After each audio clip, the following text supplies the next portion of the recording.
नमस्कार मित्रों, इस वीडियो में हम देखेंगे सूर्य सिंह राशि में अलग अलग भाव में क्या फल देते हैं। तो चलिए प्रारंभ करते हैं। प्रथम भाव में होने पर व्यक्तित्व करिश्माई होता है, आत्मविश्वासी होते हैं और नेतृत्व क्षमता से भरपूर रहता है हमारा जातक।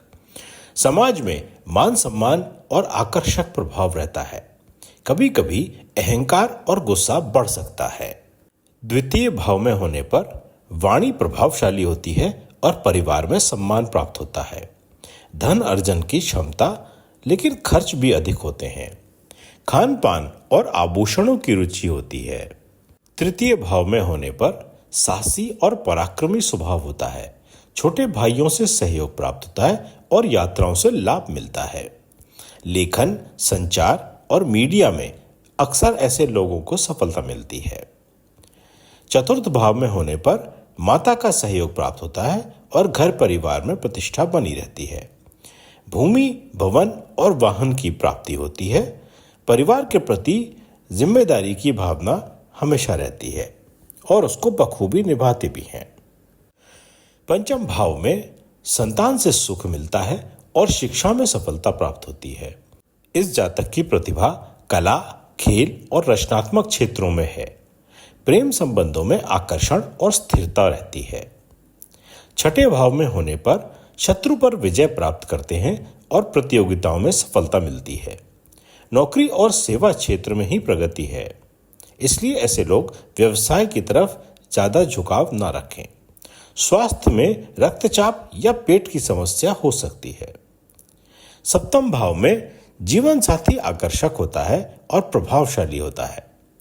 दांपत्य जीवन में स्थिरता होती है, लेकिन अहंकार से अक्सर मतभेद आते हैं।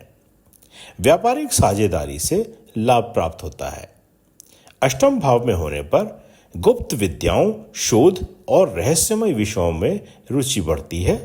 अचानक धन लाभ होता है या हानि की भी संभावना हो सकती है।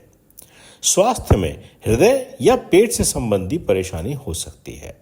जिस जातक का सूर्य सिंह राशि में नवम भाव में है, वह भाग्यशाली होता है। धर्म और आध्यात्म में झुकाव रहता है। उनकी उच्च शिक्षा होती है और यात्राओं से उन्हें लाभ मिलता है। इन लोगों को पिता का सहयोग पूरे जीवन मिलता है और सम्मान भी प्राप्त होता है।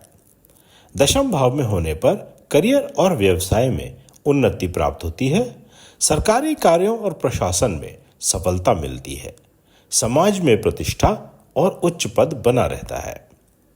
11वें भाव में होने पर मित्रों से सहयोग और बड़े लाभ प्राप्त होते हैं।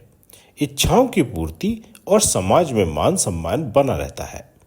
धन लाभ और सामाजिक नेटवर्क से प्रगति होती है।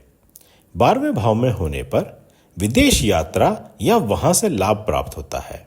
खर्चे बढ़ सकते हैं, परंतु आध्यात्मिकता की ओर झुकाव बना रहेगा।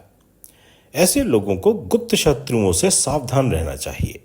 अगले वीडियो में हम देखेंगे कन्या राशि में सूर्य का प्रभाव।